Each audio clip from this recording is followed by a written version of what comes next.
আসসালামু আলাইকুম।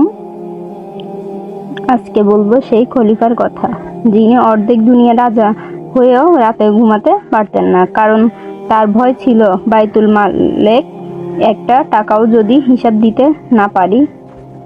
একদিন বাইতুল মাল থেকে খাজনা আসলো, অনেক টাকা, স্বর্ণ রূপা। সাহাবী সব গুনে খলিফা ওমর রাদিয়াল্লাহু তাআলা আনহু এর সামনে রাখলেন। গুনতে গিয়ে দেখা গেল 1 দিরহাম কম আছে, মাত্র 1 দিরহাম। সাহাবীরা বললেন, আমিরুল মুমিনিন, 1 দিরহামের জন্য এত টেনশন করবেন না, এত বড় খাজানার মধ্যে 1 দিরহাম কিছুই না। ওমর রাদিয়াল্লাহু তাআলা আনহু এর চেহারা লাল হয়ে গেলেন, তিনি কাঁদতে লাগলেন, বললেন, তোমরা বুঝো না, কিয়ামতের দিন আল্লাহ যদি আমাকে জিজ্ঞাসা করে, ওমর, বাইতুল মালের 1 দিরহাম কোথায়, আমি কি জবাব দিব? তিনি সারা রাত ঘুমালেন না, নিজে সব টাকা আবার গুনলেন। খুঁজতে খুঁজতে ফজরের সময় 1 দিরহাম পাওয়া গেল, একটা থলের নিচে পড়ে ছিল। টাকা পেয়ে ওমর রাদিয়াল্লাহু তাআলা আনহু সিজদায় গিয়ে শুকরিয়া আদায় করলেন আর বললেন, আলহামদুলিল্লাহ, আজকে আল্লাহ আমাকে লজ্জা থেকে বাঁচালেন।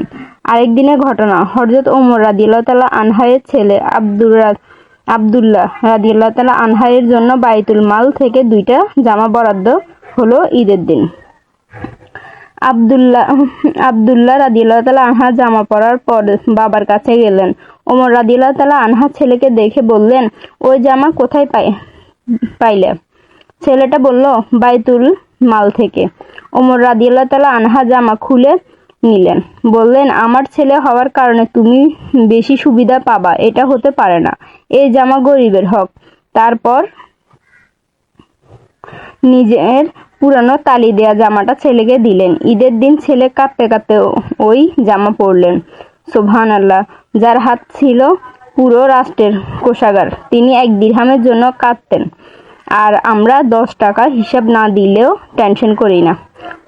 হযরত ওমর রাদিয়াল্লাহু তাআলা আনহু আমাদেরকে শিক্ষা দিয়েছিলেন, সরকারি মাল মানে সবার মাল,